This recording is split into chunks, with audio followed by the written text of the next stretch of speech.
그러면 사실 요즘에 많은 사람들이 부만큼 많이 사랑하는 장기 투자 종목이 SCHD라는 종목이 있잖아요. 네, 알고 있어요. 네네, 요거는 이제 배당 성장 ETF인데 요 종목에 대해서는 어떻게 생각하시는지. SCHD는 제가 봤을 때는 만약에 제가 부를 알기 전에 그걸 알았다면 저도 종목을 그거로 했지 않았을까? 라고 할 정도로 굉장히 좋은 상품이라고 생각을 해요.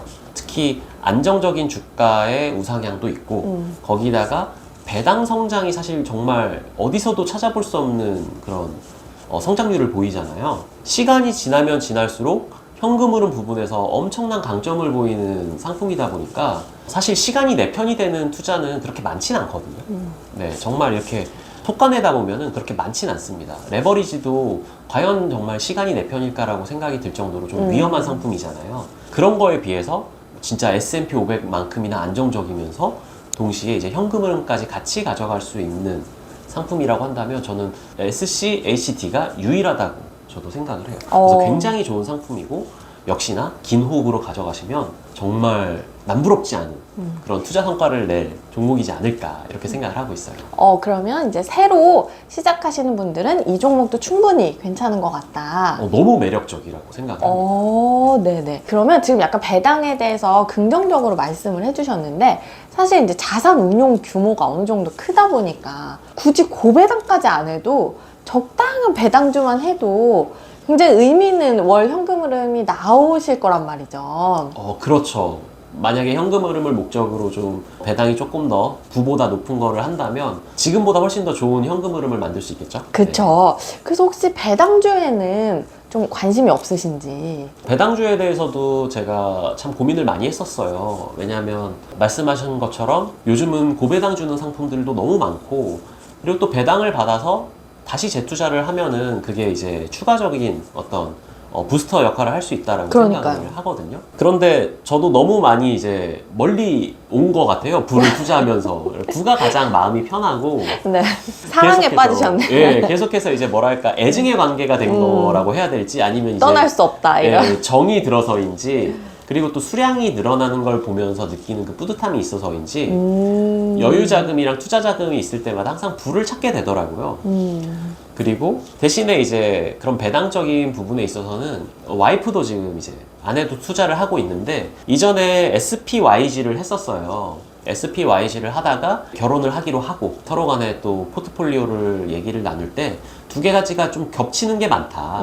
그래서 아내 쪽은 또 배당주에 관심이 있다고 하더라고요. 그래서 지금 아내는 이제 리얼티인컴 배당주로 다 전환을 해서 배당주 전용 투자를 하고 있습니다. 네, 그렇게 조금 상호 보완을 해 나가고 있어요. 그러면 약간의 이제 리얼티 인컴으로 배당의 맛을 약간 보고 계신 거네요. 네, 맞아요. 근데 월 배당이 확실히 기분이 좋더라고요. 그러니까요. 그럼 혹시 앞으로는 뭐 조금 아내분께서 이 투자를 꾸준히 하면서 성과를 지켜보면서 좀 배당 쪽으로 포트를 조금 더 늘릴 생각도 있으신가요?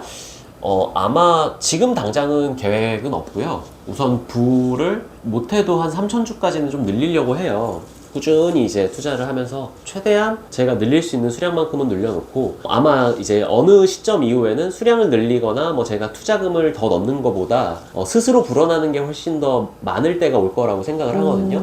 그럼 그때가 되면 이제 부의 투자는 조금 잠깐 멈춰놓고 또 이제 제가 가진 투자금으로 조금씩 좀 다른 종목도 투자해보고 그렇게 좀 운영을 해보지 않을까 생각을 하고 있어요. 그때쯤이 되면은 뭐 지금으로부터 또 한 10여 년이 지나 있겠죠. 그러면 이제 그때 다시 모셔보는 걸로.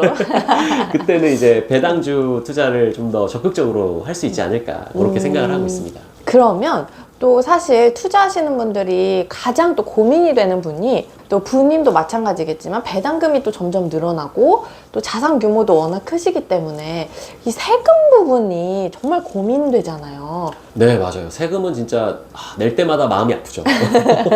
뭐 수익 없는 것에 세금 없다라고는 하지만 그래도 세금은 사실 저는 이제 매도를 자주 하진 않아서인지 양도소득세가 그렇게 많이 발생하진 않았어요. 앞으로도 아마 매도는 당장의 계획은 없다 보니까 양도소득세에 대한 부분은 걱정을 존재하지 않고 있고요. 다만 이제 배당금이 작년에는 다행히 이제 배당과 이자를 더해서 한 1,900만 원 정도. 딱 아슬아슬하게 끊었네요. 네, 딱 아슬아슬했는데 아마 올해는 이제 2천만 원을 달성할 수도 있다라고 생각을 해요. 근데 이제 달성한 부분이 갑자기 막 2천만 원을 넘었다고 해서 제가 뭐 4천, 5천만 원이 되는 게 아니라 아마 뭐 2,050만 원, 2,100만 원 대회겠죠.